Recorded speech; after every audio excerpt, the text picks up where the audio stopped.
Rowan here, Rowan Turnbull, the e-commerce extraordinaire manager of Lakeland Leather. Put your hands up if you've heard of Lakeland Leather. Good. That would have been embarrassing. Yeah. Right. I'm going to let you introduce yourself to the room. Hi everyone, I'm Rowan. So my background is specifically in e-commerce and fashion. So 6 years within eCom, kind of cut my teeth at End Clothing, kind of in the glory days before they got bought out. And most recently, I've been leading e-commerce for Lakeland Leather. So that's primarily a D2C role across converting the customer on site, gaining more loyalty, and leading the operations behind online. How did you end up here then? Alan.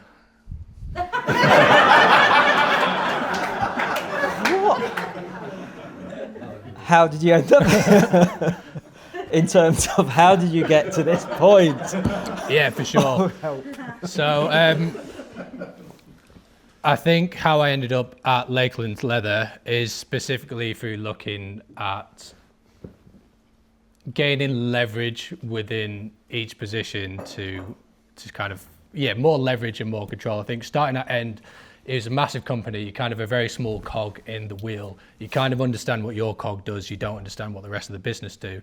So that really skewed me towards wanting to be able to work for those small to medium-sized businesses where you really get an overview and you can really understand, okay, right, I'm in my e-com position, but this is how it affects marketing. This is how it affects finance and other elements. So that's how I ended up with the role at Lakeland. Give us a snapshot of the brand. Yeah. Customers, sort of a persona, etc. Just so for those that don't know the brand in particular. For sure. So we're quite a well-established, and we're aiming for the heritage side of our history. So we're a 70-year-old brand. We're very much a Northwest and trade heavily on our Lake District heritage. Snapshot of the customer would be about 50 to 60 plus. So affluent, retired, and lots of leisure time on their hands. Is that bit at the end? That's where you lose. Oh, thanks. Mm-hmm. Okay, let's just look at you for a minute. Looking back at your career so far, and what's the one lesson that completely, utterly changed how you approach your work now? Give us a little nugget. Yeah, for sure. I think the one lesson that changed how I work now is personal agency. I transferred from a company where I was more at a doer sort of level into a firm called Conte, which is a Japanese skincare brand, very new launch in the UK. And that was that switch between being guided on what to do to being an e-commerce team of one, where you're responsible for the doing, but then also the strategy, the implementation. And it's that initial agency that taught me, I think it's better to, if you're unsure, just do it. And those smaller tests where you can do, if you mess up, that's fine. It's a lesson to learn, instead of waiting for someone else to guide you and double check, is this the right move to make? That's really powerful for me because it just opens up a lot more opportunities if you're willing to try new things, experiment without being concerned about getting it right all the time, as we're not going to. No. I mean, if you look back to your early career and look at now, is there anything specific that you totally disagree with, that you were thinking in a certain way originally when you started out? That's a question, isn't it? Yeah, that is a good question. I think one thing is being more aware of the economics and the finance behind it. Is all these tools are great, and these new ways of acquiring customers is something that you think, oh great, acquire new customers, perfect, but it's understanding like customer acquisition costs, unit economics. So you're actually being profitable. And at the start of my career, it's just kind of, oh yeah, let's try this, let's go for that. And then it's really appreciating that, that's just a lot of noise that isn't actually benefiting the business. It's a lot better to be considered, think it through, run the numbers, instead of just throwing yourself at it. So it kind of dovetails into my next questions about, what do you find, your peers, your brands, etc. out there in e-commerce teams, what do they get wrong specifically when it comes to CRO? I'm a big believer in essentialism, minimalism. So if there's anything that we can cut out, I think on Anil's point about first party data, an example that we kind of struggled with last year was we were big on trying to get more zero party, first party data and trying to find ways around that. One of the things that we implemented was before the checkout, customer have to log in, guest account. I thought quite a simple step, like you can either choose to create an account there and then guest account, log in. But we found that really tanked the amount of people that were converting on the checkout. So it came with the best practice in mind. We were going, okay, great, we need first party data. We need to understand our customers more. But ultimately, the negative effect of that was the checkout converted less. And as much as it is a really important thing to have first party data, the conversion for us was more valuable. Conversion's your thing, CRO's your thing. If you joined a new brand tomorrow, 5 to say 20 mil, what are the first 3 things that you would audit specifically? What's your priority? I think anything above the fold, trying to get as much condensed understanding what the value proposition is, all those bits of customer experience that, let's say for jackets, for instance, like you've bought into the brand, the jacket, but like, how are my returns? What's the other customer service elements that you get before the checkout is super important. And then just making it a clear path to purchase instead of an extra bit or trying to tack too much on. I'm much more in the position of I'd rather sell one individual thing and sell it well as opposed to tacking more on, and then that's just more questions for the customer. So yeah, I'm more on the clarity side is what I look for. Okay. There's an obsession with loads of kind of acronyms. Okay, so that in terms of what's a metric that you find that people obsess about? ROAS, POAS, whatever. What's in your head in terms of brands out there that are obsessed, particularly in the wrong thing potentially? Yeah, POAS. Not POAS. ROAS is clearly one that is a bit of a vanity metric. You can have. It looks good on paper, but if you don't have the POAS side, so the profit on ad spend, then it's really not that important. Conversion rate as well is something that it is obviously seen as like it's commonly used, but a lot of what you can do for conversion isn't good for long-term brand, and it's more looking at, is it revenue per user is a better way, because if you're doing conversion, okay, great, I'll just whack everything on a sale and push all the sale stuff to the top. Should help a short-term customer, short-term conversion. Is that going to be beneficial for the long term? More looking at revenue per user, you kind of get more of a holistic sense of what people are buying into and why. Yeah, I mean, we spoke earlier about it's tough out there for ecom in general. It's just tougher than it's ever been. It's harder to fight for more sales, etc. There's a stagnation in sales, etc. Are you seeing certain brands that separate themselves and accelerating differently to the ones that are stalling? What do you think's happening? For the ones that are accelerating, I think it's that personal connection with the brand and being able to still make that promotional or tradable. Great example, I really enjoy Percival clothing, which I think they have that personal touch with it. I even got a marketing email from them on the back of their eCom manager leaving, and it was from Alex Hartley, and it was I'm leaving, here's a discount code as my parting gift. And I think that worked really well because it brings that personal touch, but then we've also got the trading element. So then it's not just the founder or what the positioning of the brand is. It's also here the real people behind it, and people back people, don't they? Definitely, storytelling, etc. Mm-hmm. On that point, I was going to ask, you're in CRO, you're probably scrutinizing sites all the time. what sites do you find that feel like, you've mentioned one there already, but what sites are on your kind of radar in terms of, are they doing a great job overall from a customer experience and CRO point of view?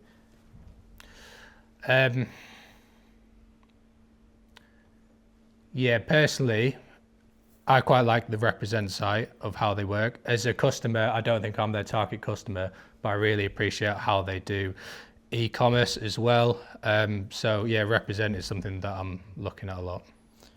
And just going back to the business itself, so Lakeland, so let's just say, for example, budgets are tightening. Yeah. What do the teams there need to protect at all costs, do you think? If budgets are tightening, I think what we need to protect is the excess in spend that's not pulling its weight, if that's tools, if that's partnerships, trying to really find what the 20% is that brings the 80% of benefit. A lot of, especially like tech stack, there's so much overlap, or tools that you're paying for the premium version, but you're using just the core functionality. So looking at that, because those are the things that really add up over a long time. And being in it a long time, you're seeing, it's changing. Mm-hmm. What do you feel that people are not paying attention enough to? What I would really like to focus on more, and this is probably me personally, what I want to pay more attention to. Yes, we've got the external side of AI being discovered, but it's more that internal tools that you create to really streamline how you act. So creating things through no code, and also through agentic AI, to really, instead of having a task that you do over and over again, just to automate that so you can focus on the key bits that actually build your site, instead of, oh yeah, this is that process that we have to do every Tuesday to make sure that thing talks to that thing. And let's just hypothetically think you're going to start your own brand tomorrow. Yeah. What would you do, knowing what you know? As in what sense? As in, how would you approach launching that brand online, purely online, let's say? Yeah, I'd focus 100% on D2C to control the narrative. I probably wouldn't want to look at clothing, just because it's such a... I mean, the things with, like, let's say Riviera Iced Tea, you buy it, you like it, then you buy into it again. If you bought a leather jacket, you're not in the market for another 2 to 5 years. I focus on D2C because you can control the whole experience, as opposed to being too far stretched over multiple marketplaces. Being able to control your brand story and your positioning, for me, is more powerful than large exposure.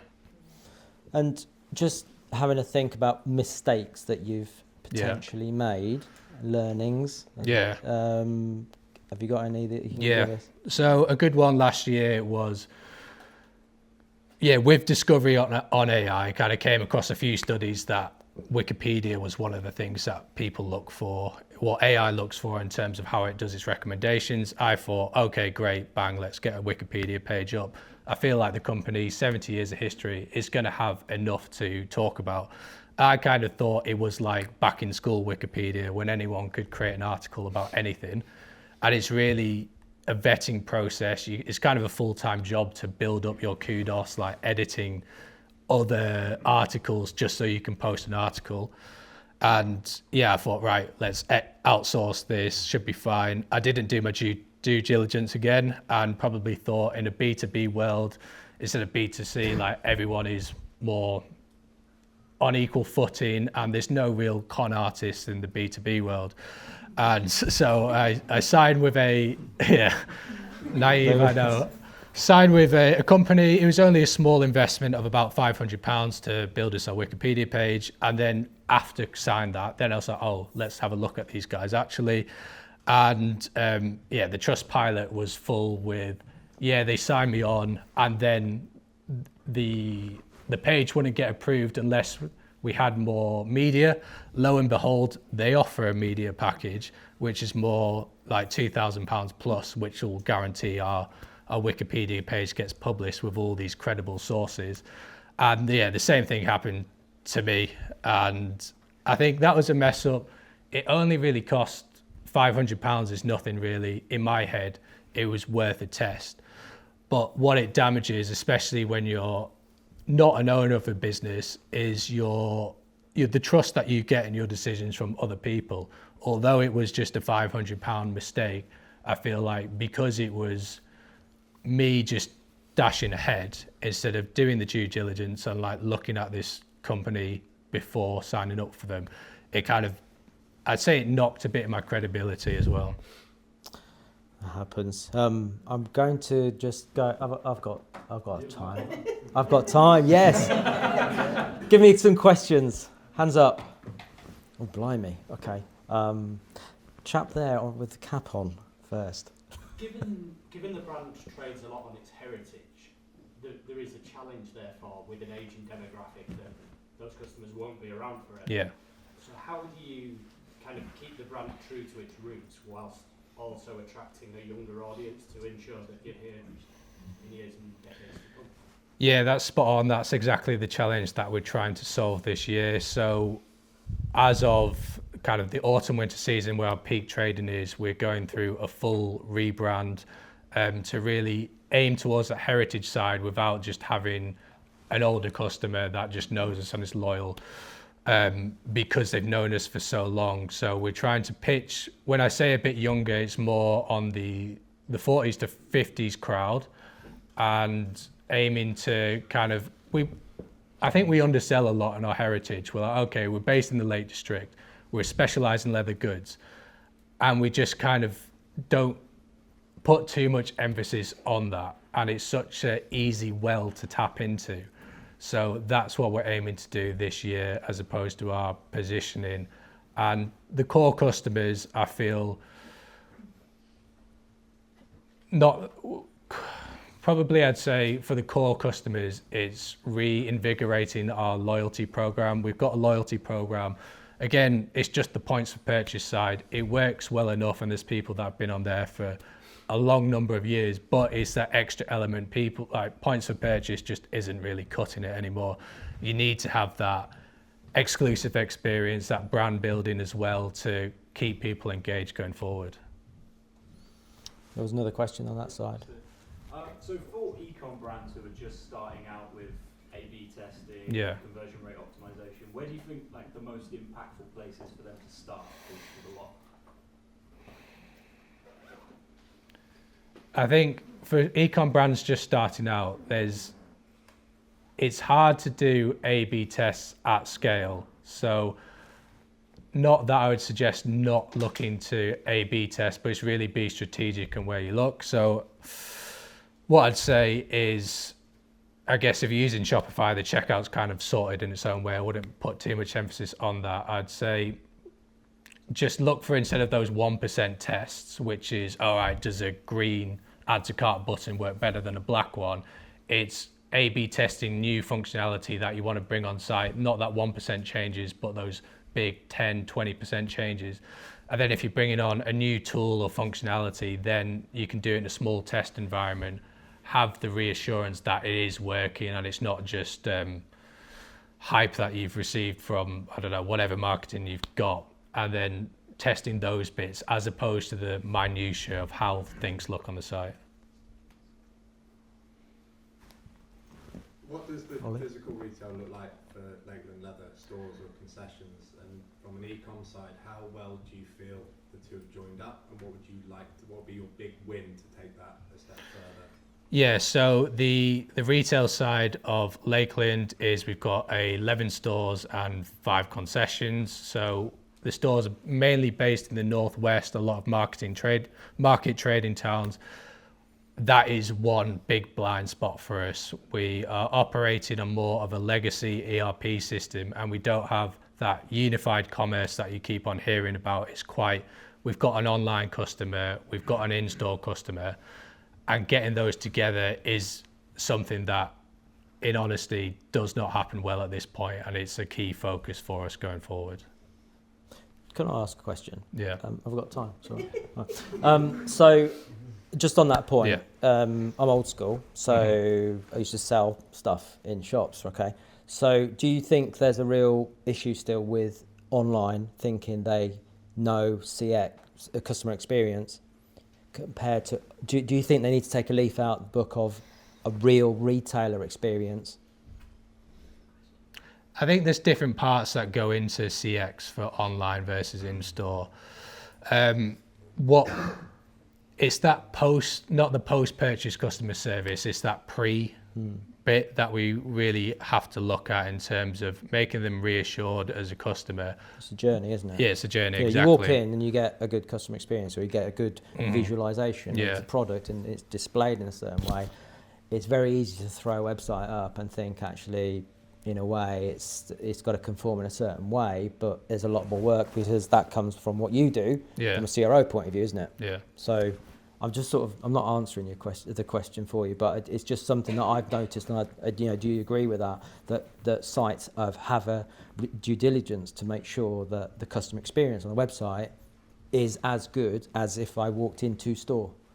100%, yeah. You want to have a website that, yes, it converts, but it's also the experience behind it as well. I mean, we're kind of looking into more. People aren't landing on the homepage anymore, going through the categories and then finding the product they want. It's more just they're landing directly on the product. So you're kind of missing those traditional steps that would have happened, let's say 10 years ago in e-commerce. Just so it's more gets to a transactional point, but then how can we display and have those customer experience bit at the point where they land on the site, as opposed to more the traditional entry point to your shop or the homepage. Yeah, it's interesting, isn't it? I mean, it really is an interesting space, I think. I don't think I've got any time for any more questions. Round of applause.